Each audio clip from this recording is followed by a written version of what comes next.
O pre, ginagawa mo dyan. Hindi ka mapapasok sa classroom natin. Mas 10 na. Para nakakatamad pumasok.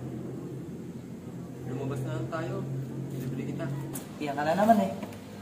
Kaya tamad ka lang pumasok, no? Ayoko, Brad. Tiyak, pag pumasok na naman ako, bubulihin na naman ako ng mga classmate natin. Kasi matagal ako hindi nakapasok. Huwag mo sila pansinin. Kaya mo sila. Total, mag-graduate naman na tayo. Paano ako gagraduate? Eh, ang dami kong bagsak. Dali lang yan. Tutulungan naman kita mag-ayos ng mga requirements mo eh. Parang hindi ko na kaya. Tumog na lang, Brad. Anong wag? Ano wag na lang? Kaya mo yan, pre. Ikaw pa. Fighter ka, di ba? O siya, tara, pumasok ka.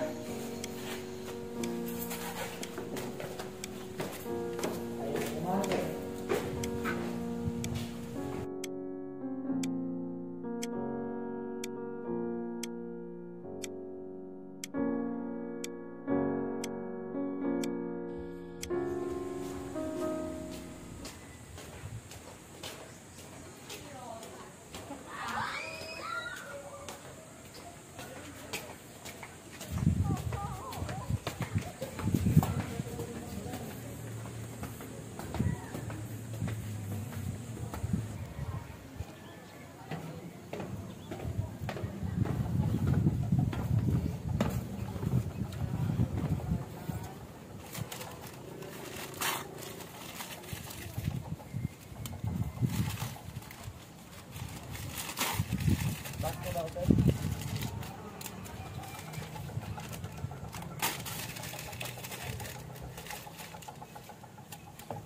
Goy, lumabas ka na naman.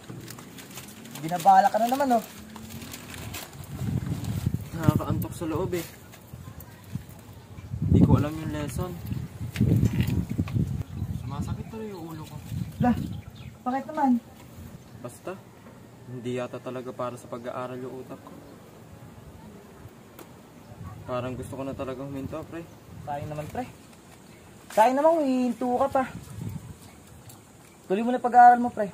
Tutulungan kita, ako bahala sa'yo. Tutulungan kita sa mga lesson. Mabait mo talaga sa akin, no, pre. Kaibigan talaga kita. Oo, Hayaan mo, mamaya, paglabas natin, turo mo lahat ng gusto mo. Bibiling ko para sa'yo. Libre ko na. Yung sana.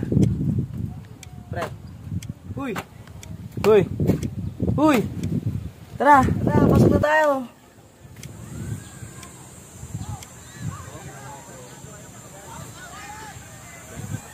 Maraming salamat ha. Dahil kahit pasaway ako, hindi ka nagsasawa sa akin na pagsabihan ako. Kahit sa mga school works natin, tinutulungan mo pa rin ako. Ang drama mo naman to. Para ka mga others ka. Ano pa tayo magkaibigan tayo? Kung di naman tayo magtutulungan. Pero Dad, hindi ka ba nagsasawa sa akin? Bakit naman ako magsasawa? Magkaibigan, nagtutulungan, hanggang dulo. Talaga? Hanggang dulo, sasamahan mo ako? Oo naman. Promise yan. Promise mo yan ah. Pero Brad, hindi ko pa pwede sabihin. Sinasabi mo. Wala. Ang sabi ko, bumili na lang tayo ng fishball. Gerald! Tara na!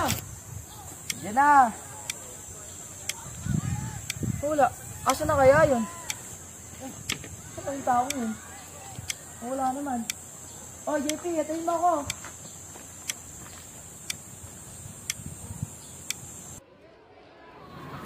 Brad, pag di ako nakapasok bukas, ikaw muna bahalang magsabi ng Limon at Sir ng sa akin ah.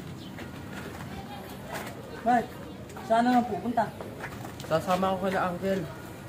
May nakuha silang project doon. At baka isang linggo din ako mawawala. Sa linggo? Ikaw naman, JP. Baka mas lalong di ka na makikilala ng mga classmate natin ng teacher natin yan. Dapat pala kanina, habang andun pa tayo, eh, sinabi mo na kila ma'am. Na makapagpaalam ka na maayos. Okay na yun. Mauunawaan din nila ako. JP, Alam ko naman na may malaki kang responsibilidad sa tata at pamilya mo, sa mga kapatid mo. Pero isipin mo naman yung kinabukasan mo. Mas maganda siguro kung makapagtapos ka muna. Makakuha ka ng magandang trabaho. Ha? Anong trabaho naman na magandang pasukin na isang tulad ko? Eh, yung bumasa nga na English eh. Hirap pa ako. Hindi nga. Pag-usayan mo pa. Pagaling-galing mo kaya sa math. Ang buhay ay hindi para 1 plus 1 lang. Ah, basta. Ikaw nang bahala magsabi kay ma'am at sir. Ako. Ha? So, isasabi mo, JP? Parang tanga talaga to. Huwag ka nga magbiro ng ganyan. Hoy! JP, saan ka na pupunta? Bihira talaga ako. Huwag ka nga magbiro ng ganyan. Hoy, JP! Saan ka na pupunta? Mauna na ako sa'yo. Tapos na mission ko dito sa mundong to. Kita na lang tayo sa kabilang buhay. Bahala ka naman makausap. Diyan ka na nga.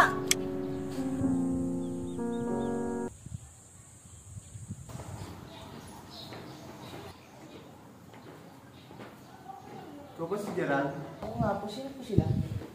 Ako ang tatay ni JP. Nagkaya po pala. Si JP nga po pala umalis. May pupuntahan daw po.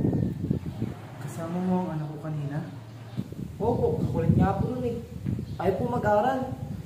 Sabi ko nga po sa kanya, tapusin na po yung taon na to, eh, graduate na po kami. Totoo ba na magkasama kayo kanina? Libre niyo nga po ako ng merienda namin. Bakit po ba? Paano nangyari yun? Alam mo ba na kanina pang alas 10 ng umaga wala ang anak ko? Matay na siya. Na-aksidente siya sa construction na pinapasukan niya. Malala yung naging pinsala sa kanya kaya hindi niya na kinaya. Kaya kanina iniwan niya na tayo. Wala na ang kaibigan mo. Sige po nun eh. Kaluluwa niyo na po yung kusukan na. Kahit siya po balik sa akin. Marahil ay gusto niya lang magpaalam sa'yo. Kanina nga pala, bago siya mawala ng hininga, hinihingan ko. Saan po galing to?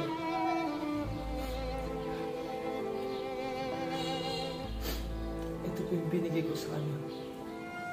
Sa kanya namin pagkikita.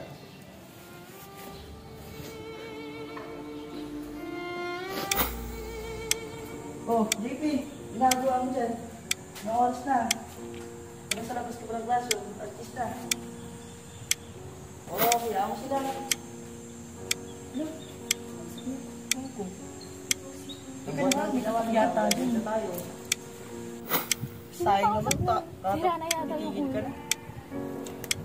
Tapusin mo na yung pag-aaral mo, ang bahala sa'yo. Ba't magkaibigan tayo? Hindi naman tayo magtutulungan. Pupunta, JP!